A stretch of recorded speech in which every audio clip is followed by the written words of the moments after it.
안녕하세요. 대한민국 최고의 강연 최강 1교시에서 강연을 맡은 진화학자 장대익입니다. 저는 서울대학교 자유전공학부에서 학생들에게 인간 본성과 진화에 대해서 가르치고 있는데요. 특히 사회성과 인간의 도덕성에 대해서도 연구하고 있습니다. 이번 강연에서는 인간의 본성 중에서 인간의 사회성이 어떻게 인간의 어떤 문명에 어떤 영향을 주었는지를 한번 같이 생각해 보려고 합니다. 그래서 오늘 강연 주제는 인류의 문명은 어떻게 진화했나 입니다.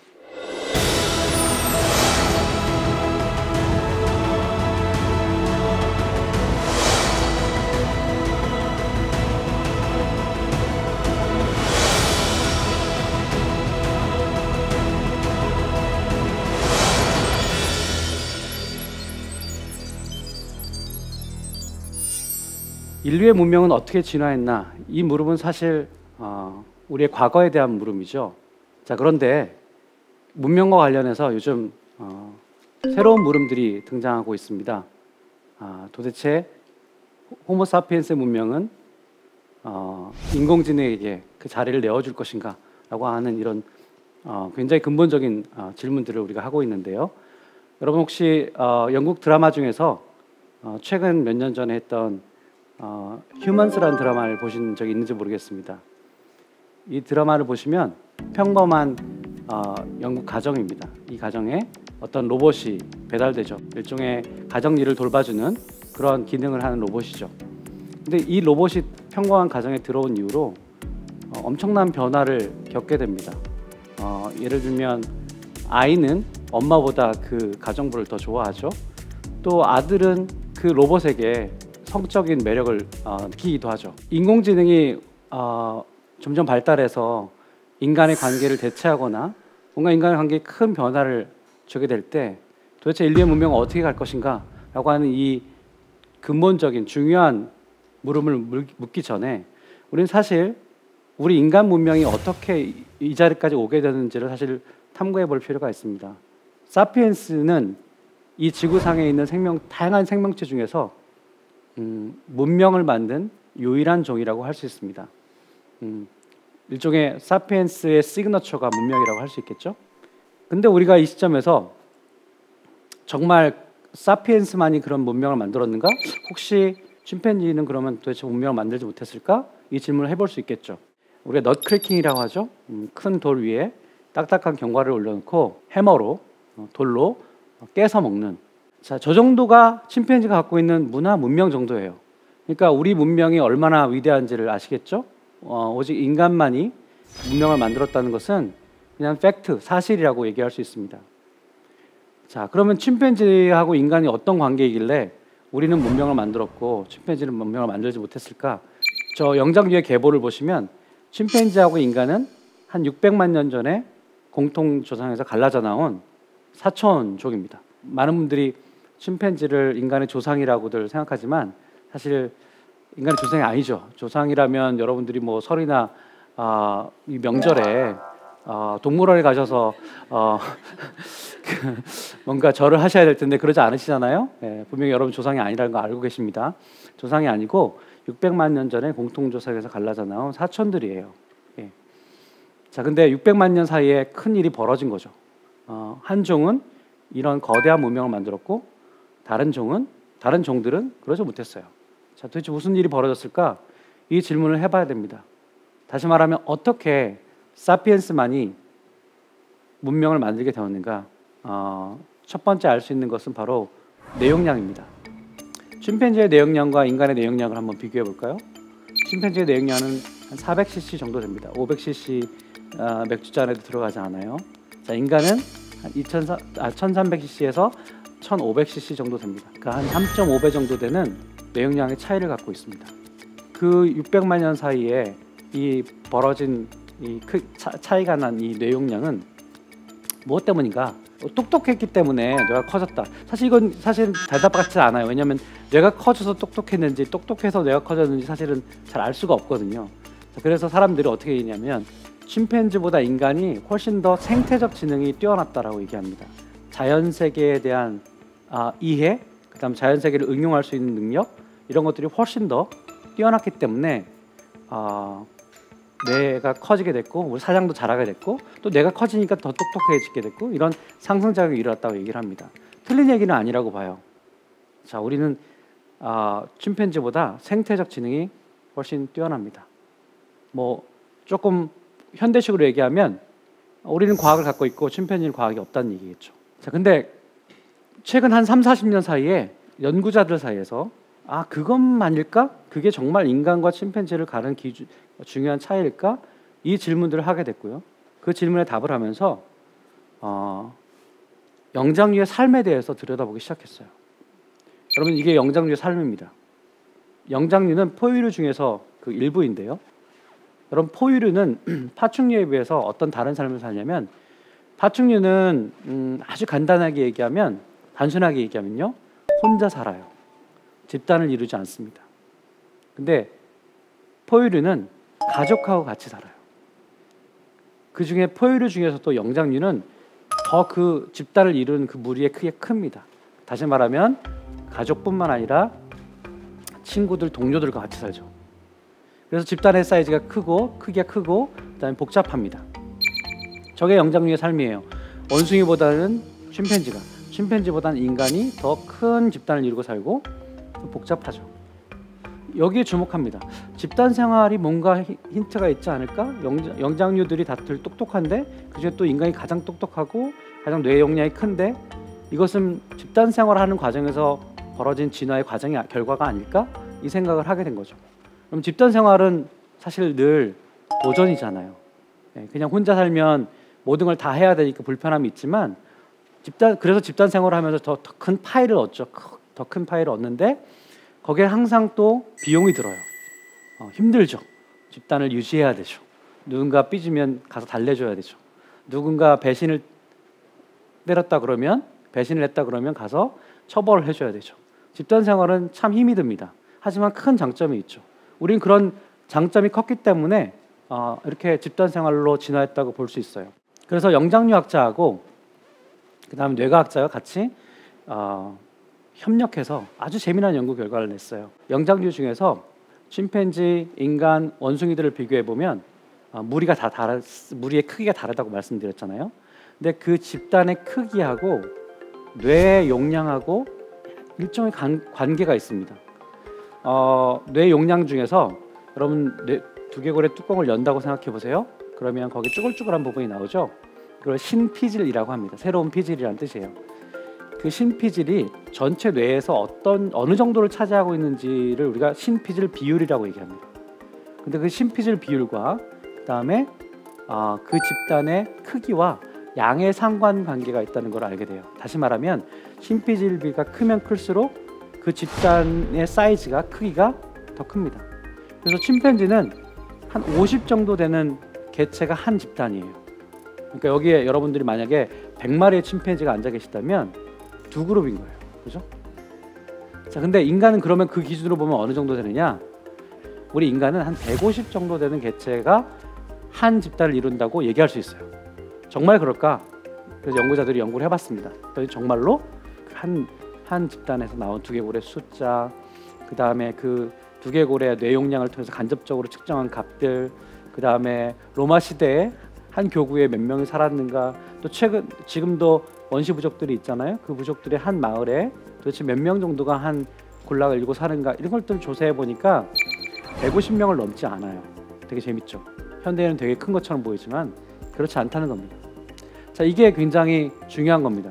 그러니까 침팬지는 우리보다 3분의 1 정도 되는 3분의 1 정도 되는 집단 사이즈를 유지하고 있고 우리는 그보다 3배 정도 많은 집단 속에 살고 있어요. 더 커졌다는 거죠. 커지면서 비용이 들었다는 것이고요. 그 비용을 뭐가 보충했느냐, 뭐가 해결했느냐, 결국 뇌가 해결했다는 겁니다. 다른 사람의 마음을 읽고 의도를 파악하고 이런 집단을 이루고 협력을 하고 이런 것들이 다 뇌 용량을 키우게 된 그런 중요한 동인이었다는 뜻이기도 하죠. 그래서 150이라는 숫자가 매우 중요한 숫자입니다. 인간이라는 종이 집단을 이루고 살 수 있는, 자연적으로 집단을 이루고 살 수 있는 최대의 개체수 같은 걸 얘기해요. 그래서 그 연구를 한 사람이 로빈 던바라는 옥스퍼드 대학 심리학과 교수인데요. 그 던바 교수님이 인간의 사회성을 한번 비교를 해봤어요. 5명이 일종의 중심 집단입니다. 중핵과 같은 집단이에요. 그러니까 좀 쉽게 얘기하면 여러분들이 비밀이 있잖아요, 그죠? 그 비밀을 친구한테 얘기했어요. 근데 얘기하면서 이 친구는 절대로 이 비밀을 다른 사람에게 발설하지 않을 거야 라고 믿을 만한 그런 정말 절친이죠. 그 절친이 한 5명 된다는 겁니다. 그럼 5명 되시나요? 네. 이거 쉽지 않아요. 네. 저는 한 3명 되는 것 같아요. 자, 그리고 한 그거의 3배 정도 되는 15명이 베스트 프렌드예요. 베프라고 그러죠. 네. 그 다음에 35명이 좋은 친구, 그 다음에 그거의 3배 정도 되는 150명 정도가 친구의 끝선이라는 겁니다. 우리 친구가 되게 많은 것처럼 보이지만 친구는 뭔가 에너지를 들여서, 우리 비용을 들여서, 우리의 어떤 정성과 시간을 들여서, 그 다음에 돈을 들여서 일종의 관리를 해야 되는 대상이잖아요. 계속 그 관계를 유지하려면 우리 에너지가 듭니다. 그게 150명 정도라고 하는 거예요. 조금 쉽게 말씀드리면 여러분들이 만약에 젊은 친구라고 한다면 결혼할 때 청첩장 쓸 거 아니에요? 그럼 청첩장 쓰면은 이 친구는 분명히 올 거야 라고 생각하는 거죠. 한국에 있으면 분명히 올 거야. 그 청첩장의 최대수예요. 150명 여러분 넘지 않습니다. 아무리 친구 관계가 좋은 사람이라도 뭐 1000명, 2000명 쓸 수가 없어요. 자, 나이 드신 분들한테 이렇게 말씀드리고 싶어요.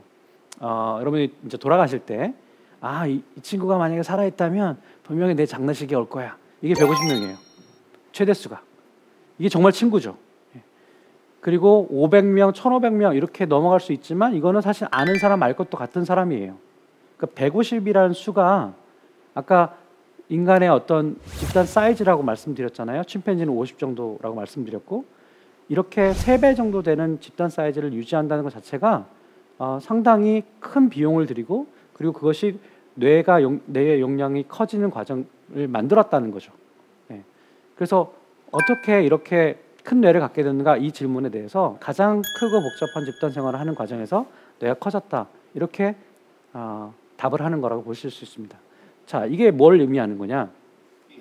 많은 사람들이 150명이라고 하면 좀 의아하게 생각해요. 여러분들 그 SNS 많이 하시잖아요. 친구가 겨우 150명이란 얘기냐? 이렇게 반문할 수 있는 겁니다. 페이스북 내 친구는 한 3000명 정도 되는데 무슨 소리냐? 이렇게 얘기할 수 있다는 거예요. 자, 근데 그때 친구를 가만히 생각해 보면 정말 친구인가요? 댓글 정도 달고 그 다음에 좋아요 누른다고 친구가 아니잖아요. 그러니까 150명이라는 사이즈가 굉장히 크긴 하지만 침팬지에 비해서는 되게 크고, 그 다음에 그렇지만 무한히 크지는 못했다라고 하는 것이 굉장히 중요한 결론이죠. 자, 이게 무슨 얘기냐면요. 우리 뇌용량이 커지는 과정, 이것은 집단의 사이즈가 커지는 과정이라고 얘기할 수 있는데 우리가 무한히 커지진 않았다는 거예요. 어쨌든 여기서 중요한 것은 150명, 200명, 뭐 최대한 200명까지로 봅시다. 200명을 넘어서서 300명, 400명 이렇게 사람들을 친구로 두기 위해는 우리 뇌는 터질 수밖에 없다. 우리 뇌의 용량은 부족하다. 그거에 대해서는 이렇게 말씀드릴 수 있어요. 자, 정말 그럴까요? 혼술남녀라는 옛날에 TV 프로에서 나왔던 한 광경인데요. 젊은 남자가 지금 혼자 고기를 굽고 있습니다. 술을 마시고 있어요. 밥을 혼자 먹고 있어요. 혼밥 혼술이라고 하죠. 자, 제가 여러분한테 질문을 던져볼게요. 저분이 왜 저러시는 걸까요? 외로워서 저러시는 걸까요? 아니면 관계 속에서 지쳐서 저러시는 걸까요? 저는 관계 속에서 지쳐 있을 확률이 높다고 생각합니다. 여러분들 직장 생활을 한번 떠올려 보세요. 지금은 뭐 코로나 때문에 대면을 못해서 사실은 좀 다른 얘기입니다만, 그 전을 생각해 보시면 너무나 모임들이 많죠. 우리가 수렵 채집할 때, 뭐 우리 농경까지도 가봅시다. 농경 생활할 때 아침에 일어나면 전에 만났던 사람 또 만나요. 그냥 그 사람이 그 사람이에요. 뭐 새로운 사람이 들어왔다, 그날은 파티하죠. 왜? 새로운 사람이 들어왔으니까. 근데 오늘날을 보십시오. 여러분들이 직장 생활하면서 하루에도 새로운 사람들을 많이 만나잖아요. 학교 생활에서도 여러 동아리들이 있잖아요. 굉장히 많은 사회적 채널들이 생겼어요. 150명? 이거보다 훨씬 더 많아요. 자, 근데 우리 뇌는 수렵 채집할 때 적응되어 있는 뇌입니다. 왜냐하면 수렵 채집하는 기간이 우리 인류의 진화사에서 99.9%에 해당되는 기간이기 때문이에요.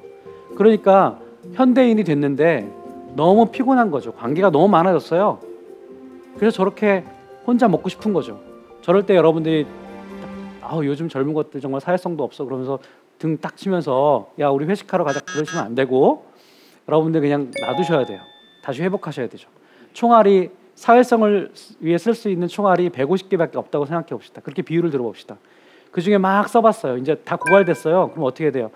충전해야 되죠. 지금 충전의 시간이에요. 자, 근데 지금은 이렇죠. 코로나 때문에 지금 밥을 먹어도 대화를 금지시키고 있어요. 뭐 지금 조금 완화됐습니다만 지금은 사람들이 미치죠. 막 나가고 싶어서 사람들 만나고 싶어서 미치죠. 이게 여러분들 사회성과 관련돼 있는 거예요. 너무 관계가 많으면 지치고 관계가 너무 없고 그냥 실제로 접촉하지 못하면 늘 뭔가 결핍됨을 느끼는 거죠. 150이라는 숫자가 그래서 나오는 겁니다.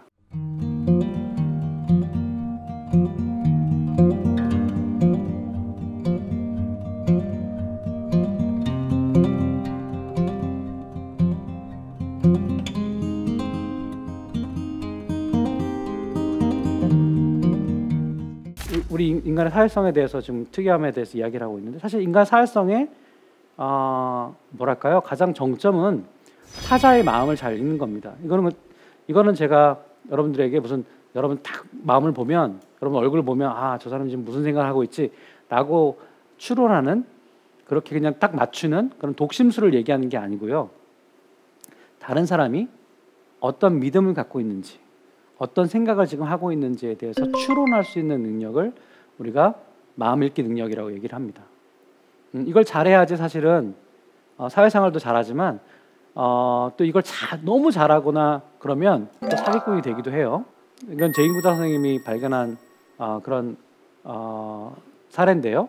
침팬지도 어떤 침팬지가 바나나를 옆에다 이렇게 놓고 막 저쪽으로 달려갑니다.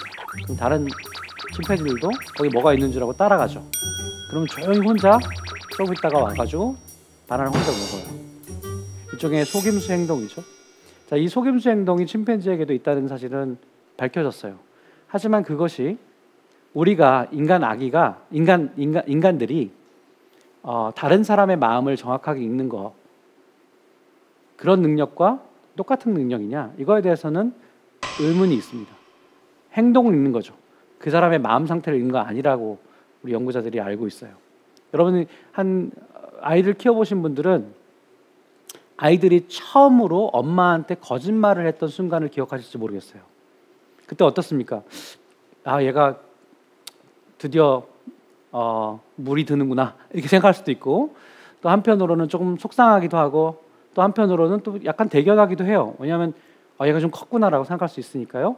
자, 근데 3살 정도 되는 아이는 정상적으로 성장하더라도 엄마한테 거짓말을 할 수가 없습니다. 왜냐하면 엄마 마음과 내 마음은 똑같다고 생각해요. 엄마한테 거짓말을 하려면 엄마 마음을 읽어야 돼요. 엄마가 지금 어떤 생각을 하고 있는지를 추론할 수 있어야 돼요. 근데 그거는 한 4살 정도 때 발달합니다. 그래서 그런 테스트가 있는데 그런 테스트를 통과하지 못한 아이들이 자폐아일 확률이 높다는 연구들이 많이 있어요. 자, 그래서 인간이 타자의 마음을 잘 읽을 수 있느냐 없느냐라고 하는 것은 굉장히 중요한 물음이고 이것이야말로 인간 사회성의 되게 중요한 부분이라고 얘기할 수 있습니다. 자, 또 재미난 저기를 보여드릴게요. 실험을 보여드릴게요. 꼬리 감는 원숭이가 있는데 이 원숭이들한테 이런 훈련을 시켰습니다. 일을 시키는 거예요. 토큰을 주고 그러면 토큰을 다시 연구자한테 줍니다. 일을 했으니까 그의 보상으로 오이를 줬어요. 자, 그렇게 훈련을 많이 했습니다. 뭐 잘했어요. 오이가 뭐 보상으로서 충분하진 않지만 그래도 먹을만 하잖아요. 자, 그랬는데 어느 날 두 마리가 서로 볼 수는 있지만 만질 수 없게 한 다음에 실험을 이렇게 바꿨습니다. 한쪽에는 원래대로 오이를 줬어요. 자, 그다음에 다른 쪽에는 뭘 줬냐면 오이 대신에 포도를 줬습니다. 여러분, 포도는요 오이보다 한 100배 되는 보상이에요. 너무 달기 때문에 원숭이들이 거의 환장을 합니다. 너무 좋아요. 원래는 그냥 오이 먹으면서 일을 했는데 옆에는 포도를 먹는 걸 보고 있는 거예요 지금. 자, 그랬을 때 포도 먹는 애, 오이 먹는 애는 어떤 행동을 하는지를 이제 보는 겁니다. 근데 저 연구가 재밌는 것은 한간 원숭이도 공평함에 대한 원초적 그런 어떤 감각 같은 것이 있다라고 하는 거죠. 자, 그래서 우리가 어떻게 얘기하냐면 이 옛 어른들이 배고픈 건 참아도 배 아픈 건 못 참는다 이렇게 얘기를 하죠, 그죠? 우리는 공평함에 대한 레벨이 되게 높아요. 남보다 내가 지금 대접을 잘 받고 있느냐, 공정한 대접을 받고 있느냐 아니면 아니냐라고 하는 것에 대해서 굉장히 민감합니다. 자, 근데 이 실험을 포도 먹는 애 입장에서 한번 생각을 해볼게요. 자, 왼쪽이 포도 먹는 원숭이들이에요. 같이 일을 했지만 얘가 뭘 먹든 무슨 상관이에요. 내가 한 포도 먹으니까 너무 좋은 거죠. 이게 무관심합니다. 근데 오른쪽에 있는 이 도식을 보면 조금 다르죠. 포도 먹는 애 입장에서 보면 똑같은 일을 했는데 이 친구는 오이를 먹는 거예요. 오이를 보상으로 받은 거예요. 그래서 어떤 일이 벌어집니까? 뭔가 얘가 굉장히 분노가 일겠는데 라고 추론하죠. 생각하죠. 그런 다음에 얘의 어떤 분노를 무마시켜주기 위해서 뭔가 노력을 한다는 거죠. 자, 이거 일종의 배려죠. 안 해도 돼요. 나는 그냥 내가 먹은 게 되게 좋으면 그냥 끝나는 거예요. 이게 원숭이들이라는 겁니다. 침팬지는 약간 그러기도 하고 안 하기도 해요. 근데 인간은 그렇지 않다는 겁니다. 인간은 친구들인 경우에는 뭔가 불편하고 그래서 뭔가 무마해주기 위해서 노력한다는 일종의 배려 같은 거죠. 배려가 진화한다는 뜻입니다. 그러니까 우리 아이들의 경우, 우리 어른들의 경우에도 저런 똑같은 실험을 해보면 내가 많이 받아서 좋지만 남들을 배려한다는 그런 연구들이 있는 거죠. 자, 그렇다면 정말 침팬지는 전형적으로 어떤 행동을 하는지 볼게요. 침팬지도 협력을 하는데요. 자, 침팬지가 지금 다른 침팬지를 독려해서 같이 잡아당겨야지만 나오는 그런 보상이 있습니다. 근데 오른쪽 침팬지가 지금 왼쪽 침팬지를 굉장히 독려하고 있어요. 지금 하기 싫은 애를. 자, 집중. 저 오른쪽에 있는 침팬지의 행동을 잘 보세요. 이게 아주 핵심입니다. 여러분 보셨나요? 네, 그렇죠. 침팬지도 일단 협력을 해요. 하지만 배려 따위는 없죠. 그죠? 그냥 혼자 잡아당기면 안 나오니까 같이 잡아당기 만든 다음에 자기 거는 보존되어 있고 남의 거를 먼저 손이 가는 거죠. 이게 여러분 침팬지의 전형적인 행동이에요. 물론 인간에게도 저런 얌체 같은 행동이 없진 않습니다. 하지만 우리는 협력할 수 있는, 배려할 수 있는 포텐셜이 굉장히 크고요. 침팬지는 전형적으로 저런 행동들을 합니다. 우리는 전형적으로 저렇게 하진 않아요. 네. 그게 차이라는 거죠. 자, 그래서 우리 연구자들이 인간의 사회성에 대해서 조금 더 높은 레벨을 한번 생각해 봤어요. 그게 공감입니다. 그럼 공감이 뭔지 아시죠? 다른 사람의 입장에 가서 생각해보고 다른 사람의 어떤 느낌을 같이 느껴보고 함께 느껴보고 이게 공감이라고 얘기할 수 있는데요. 이 공감의 3단계가 있다는 겁니다. 맨 처음에는 그냥 예를 들어 옆 친구들이 울면 슬픈 광경이 있으면 여러분도 슬퍼지잖아요. 감정의 전형 같은 거예요. 그거는 포유류들도 다 갖고 있는 겁니다. 개도 옆 개가 울면 같이 울어요. 인간만이 갖고 있는 특성이 아닙니다. 자, 일종의 강아지도 쥐도 감정이입 같은 걸 할 수 있다는 거죠. 그 다음에 동정심도 있어요. 동정심은 예를 들어 침팬지가 서로 막 싸우거든요. 싸운 다음에 항상 진 놈의 등을 두드려줍니다. 이기면. 일종의 너 져서 기분 나쁘지 하는 거예요. 동정심입니다. 자, 근데 공감의 가장 윗부분에 있는, 다시 말해서 가장 겉부분에 있는 인간에게 독특한 그런 공감력이 뭐냐면 관점을 전하는 거예요. 나는 지금 괴롭지 않아요. 나는 지금 잘 살고 있어요.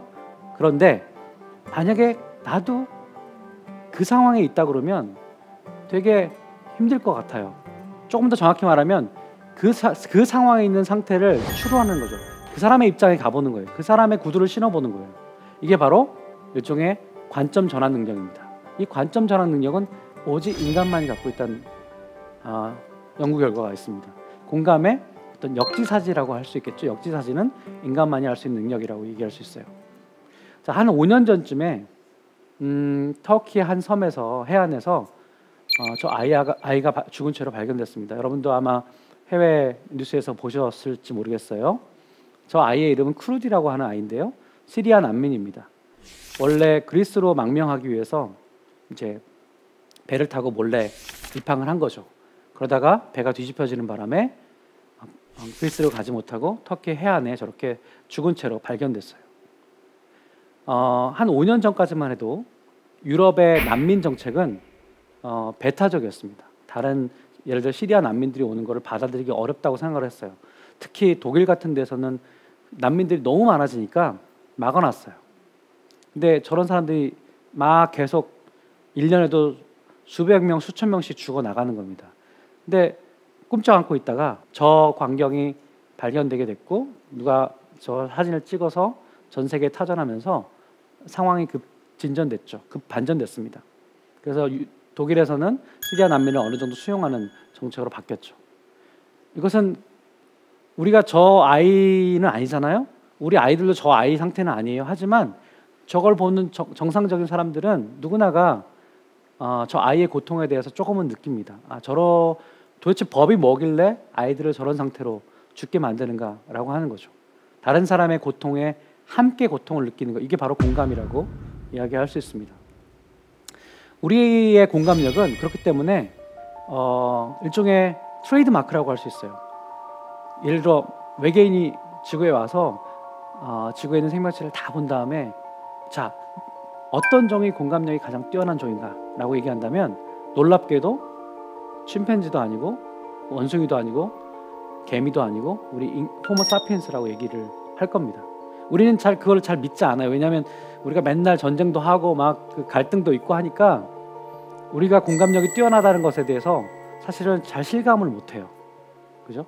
근데 저는 문명에 대해서 얘기를 지금 우리가 하고 있지 않습니까? 문명이 어떻게 오직 호모 사피엔스에게만 나타났는가? 이 질문을 하고 있는데 이 질문에 대한 아주 중요한 힌트가 여기에 있습니다. 문명의 첫 번째 요건은 뭡니까? 사실은 문명의 첫 번째 요건은 생태적 지능이에요. 그죠? 과학기술이에요. 침팬지는 문명을 갖지 못했고 우리가 문명을 갖게 된 가장 결정적인 이유는 우리는 F는 ma 같은 중력 법칙을 발견했고요. 침팬지는 중력을 몸으로는 이해합니다만 그런 공식을 만들지 못했죠. 그래서 우주선을 쏘지도 못하고, 그죠? 뭔가 비행기도 만들지 못하고 이 빌딩도 만들지 못하는 거예요. 자, 그런 면에서 우리가 탁월한 건 분명하고 분명한 차이가 있습니다. 그리고 우리가 생태적 지능이라고 말씀드렸죠. 자, 근데 만약에 생태적 지능만 있는 문명이 있다고 생각해 보세요. 어떤 일이 벌어집니까? 다 아인슈타인이에요. 자, 근데 아무도 공감력이 없어요. 다른 개체에 대해서, 다른 집단에 대해서 아무도 동정심이 없어요. 느낌이 없어요. 그럼 어떤 일이 벌어집니까? 다 그 기술을 가지고 다른 개체, 다른 집단을 해하는 데 쓸 수 있겠죠. 그런 문명은 만들어지자마자 멸망하게 될 거예요. 만들어지는 족족 파괴되고 말 겁니다. 따라서 우리가 생각해 볼 수 있는 것, 또 우리가 좀 사실 그동안 간과한 것은 사회적 지능이라고 얘기할 수 있습니다. 인간의 공감력, 인간의 의도를 파악하는 능력, 다른 사람의 고통을 함께 할 수 있는 능력, 이것은 바로 사회적 지능이라고 얘기할 수 있는 거죠.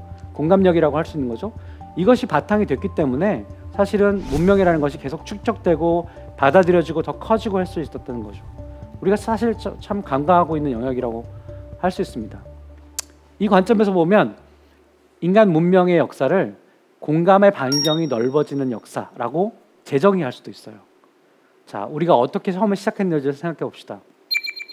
우리 어린 아이들을 생각해 보세요. 나밖에 모르죠. 그러다가 어느 정도 성장하면 우리 가족을 챙기게 돼요. 아, 엄마 아빠도 되게 중요하구나, 내 동생도 되게 중요하구나, 그죠? 그 다음 어떤 일이 벌어집니까? 우리 지역 공동체, 그 다음 국가, 그 다음에 모든 인간, 인류의 적이죠. 그 다음에 모든 포유류, 그 다음에 모든 생태계, 그 다음에 심지어 모든 물체들, 이렇게까지 공간의 반경을 쫙 넓힐 수 있다고 생각해 볼 수 있어요. 실제로 인류 문명의 역사를 보면 공감의 반경이 넓어지는 역사라고 할 수 있습니다. 그 두 힘이 있죠. 그걸 넓히려는 힘, 좁히려는 힘들이 있는데, 예를 들면 구심력을 우리가 안으로 향하는 힘이라고 본다면, 예를 들어 우리 친족들끼리만 우리가 남이가 하고 지내는 거 있잖아요. 우리 친구들 학연, 지연, 혈연 이런 것들이 다 구심력이에요.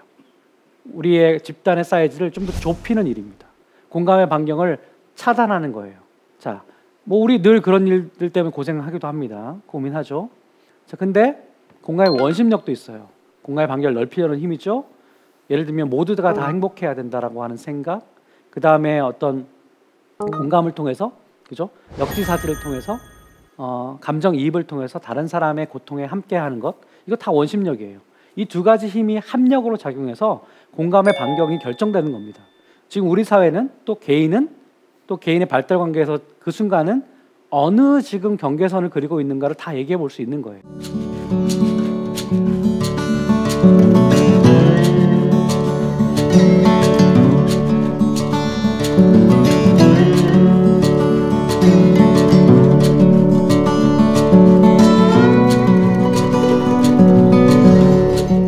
이런 어떤 역사관을 가지고 본다면 우리가 또 인간의 문명의 미래에 대해서 아주 중요한 물음을 해볼 수 있습니다.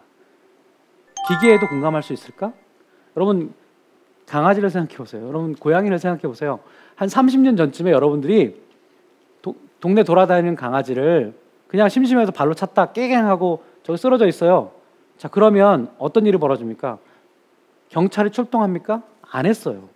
그냥 짓궂은 애로 생각했죠. 근데 요즘 어때요? 요즘은 경찰서로 가야 돼요. 그거는 아동학대가 아니라 동물학대로 잡혀 들어갑니다. 공감의 반경이 30년 동안에 넓어진 거예요. 그런 일이 벌어지고 있어요, 지금. 근데 그 공감의 어떤 일종의 잠재력을 우리가 갖고 있다는 거죠. 진화했다는 거죠. 그것이 최근의 상황에서 발현되고 있다고 할 수 있겠죠. 자, 근데 우리의 미래에 대한 물음은 기계에도 공감할 수 있느냐는 물음이에요. 이 물음이 왜 중요하냐? 자, 한번 보십시오. 보스턴 다이나믹스라고 하는 로봇 회사인데요. 기가 막힌 로봇 회사입니다. 어마어마한 로봇들을 만들고 있어요. 한 이건 2년 전쯤에 그 홍보 영상으로 만든 보스턴 다이나믹스 홍보 영상으로 만든 그 영상인데요. 자, 뉴 아틀라스라고 하는 모델입니다. 이 모델에게 지금 어떤 매우 얄궂은 인간이 저렇게 뭔가 얄미운 짓을 하고 있죠. 저 영상이 처음 퍼졌을 때 저 사람이 누구인지에 대해서 구글링을 엄청 했다는 거예요. 자, 보세요.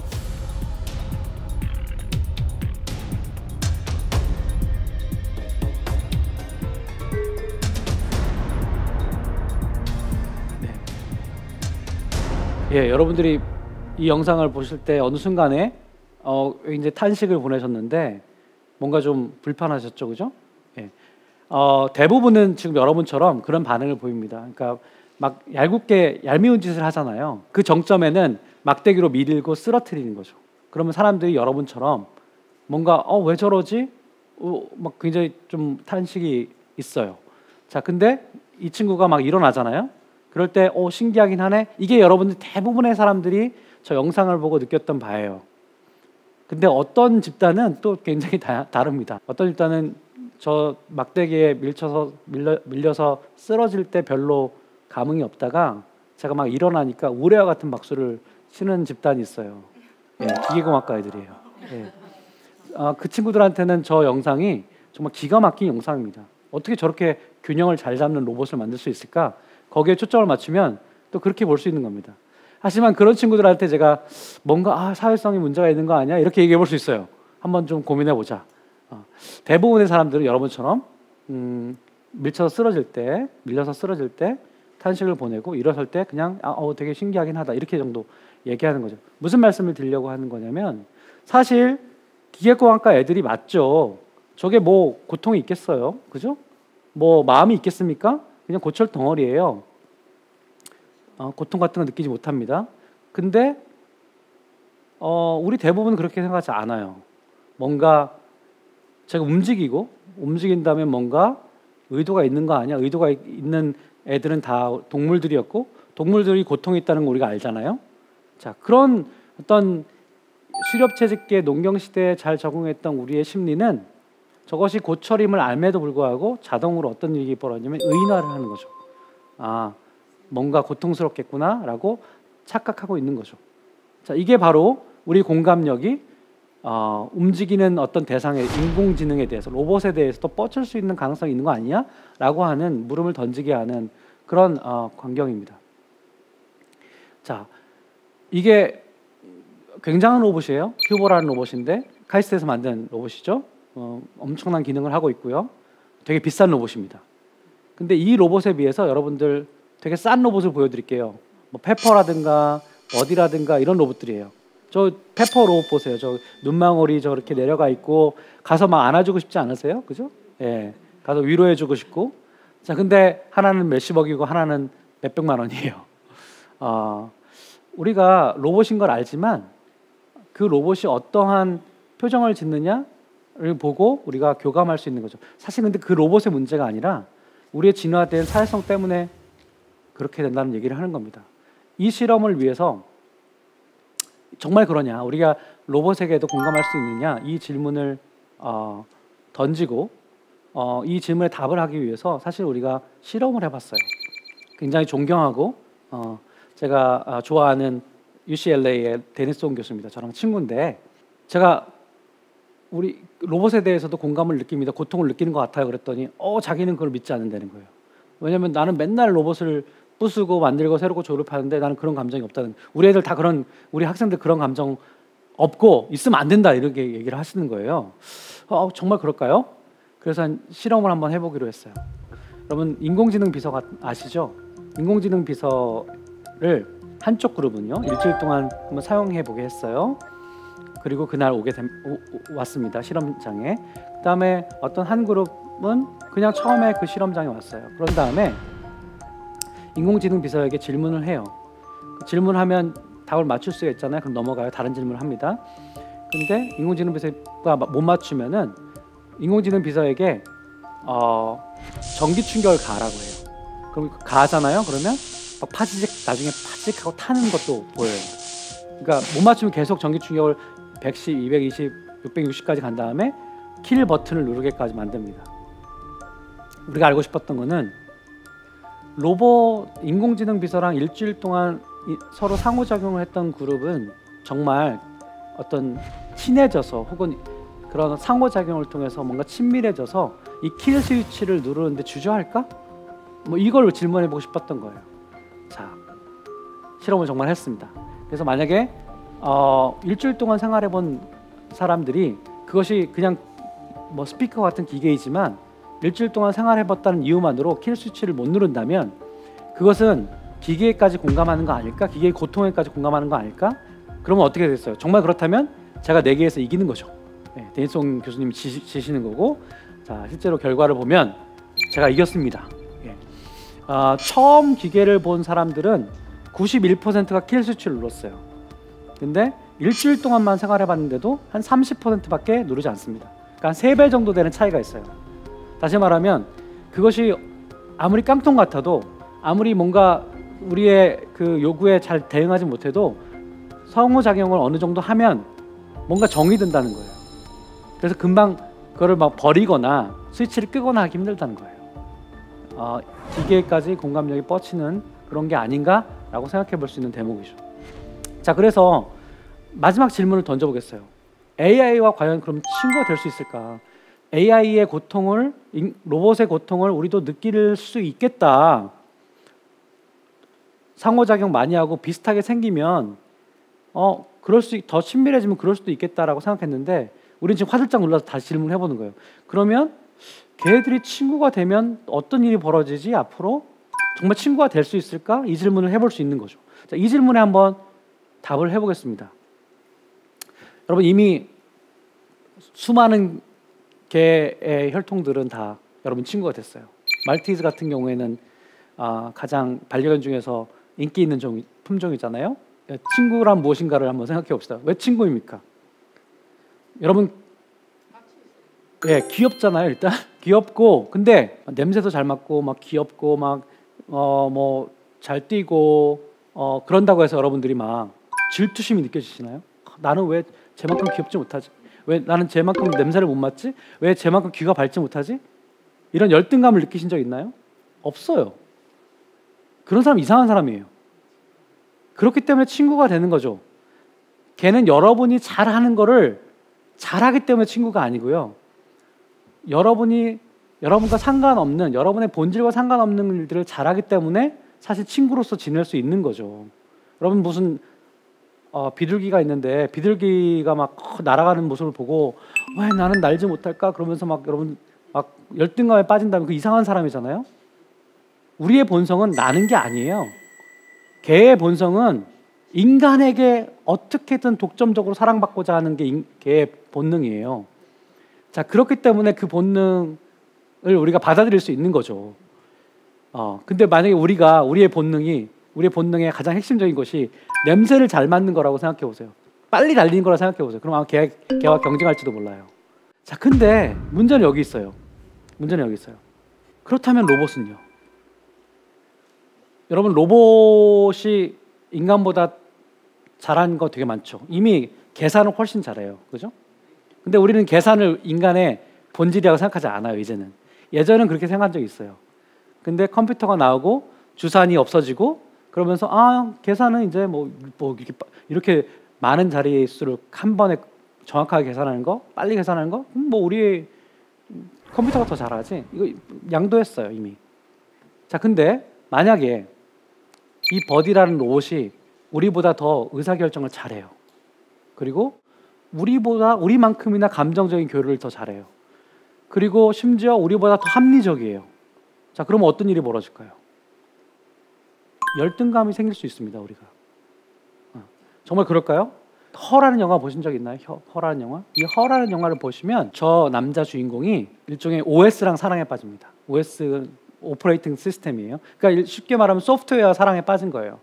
물론 소프트웨어는 이 이름이 사만다인데, 사만다라고 이름 저주죠. 사만다의 목소리가 스칼렛 요한슨이에요. 되게 매력적이기 때문에 좋아할 이유는 있습니다만.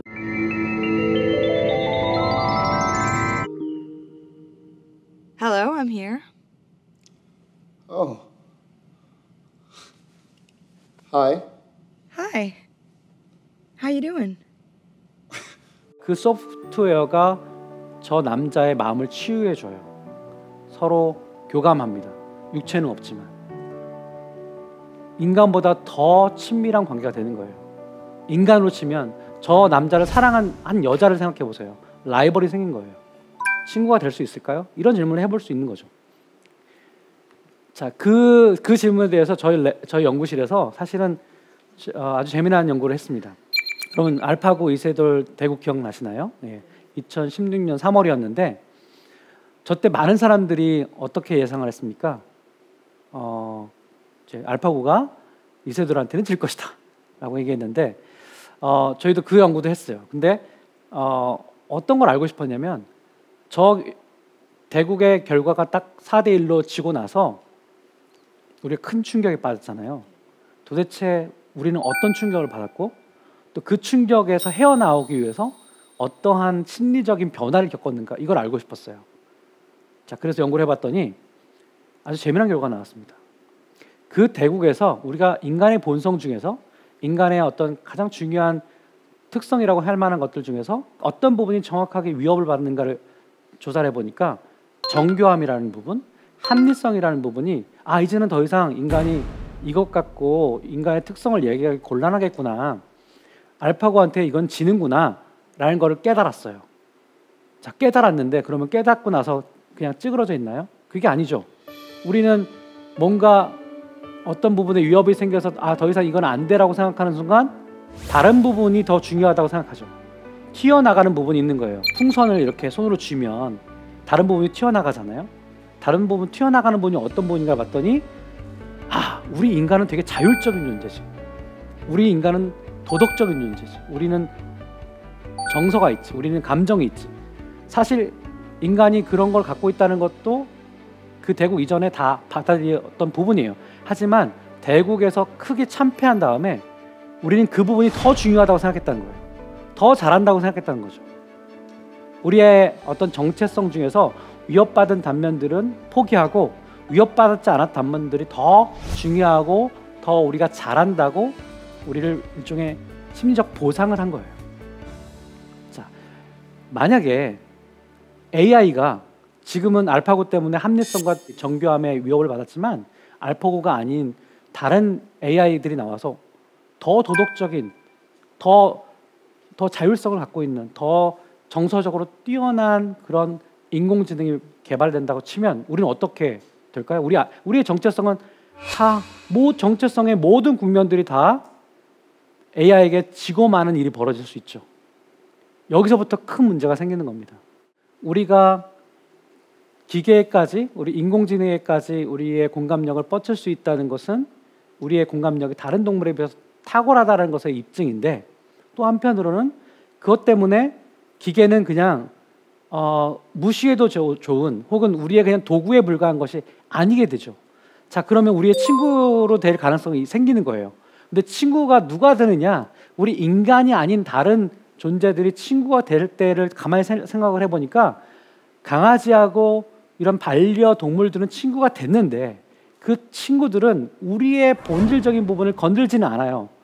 우리의 본질에 해당되는 부분이 아닌 영역에서 더 잘할 뿐이죠.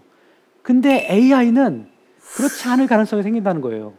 왜냐? 인간의 정체성의 중요한 단면들을 다 도전할 수 있는 가능성이 있기 때문이죠. 자, 그래서 앞으로 우리 문명이 어떻게 될 것인가? 간단치 않다는 말씀을 드리고자 합니다. 우리 AI가 산업적으로 분명히 개발을 해야 돼요. 더 중요한 순간이 올 거예요. AI가 더 중요한 순간이 올 거예요. 우리가 공존하게 될 겁니다. 하지만 우리에게 굉장히 찜찜한 문제를 던져줄 겁니다. 우리보다 더 도덕적 판단을 더 잘할 수도 있고요. 우리보다 더 크리에이티브할 수 있어요. 더 창의적일 수 있는 가능성이 있습니다. 지금 아직은 우리가 그렇지 않다고 믿지만 저는 시간이 지나면 창의성도 예술성도 아마 AI에게 우리가 배워야 되는 그런 시점이 올 수도 있다고 생각이 들어요. 그랬을 때 우리의 자존감은 어떻게 될 것인가? 정말 쭈그러져 있을 것인가? 아니면 다른 부분을 보상해서 다시 올라갈 것인가? 라고 하는 중요한 문제를 우리에게 던지고 있다고 생각합니다.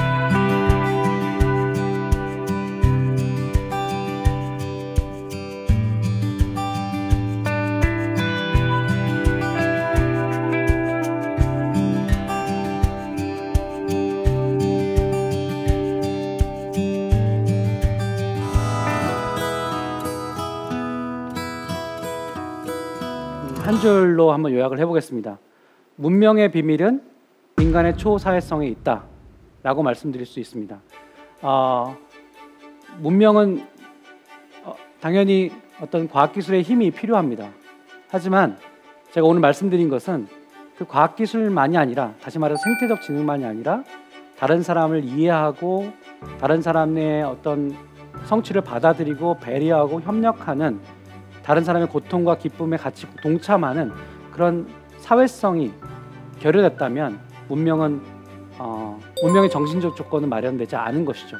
그래서 이 초사회성이야말로 인간 문명의 비밀이라고 이야기할 수 있겠습니다. 지금까지 대한민국 최고의 강연 최강 1교시 장대기였습니다. 고맙습니다.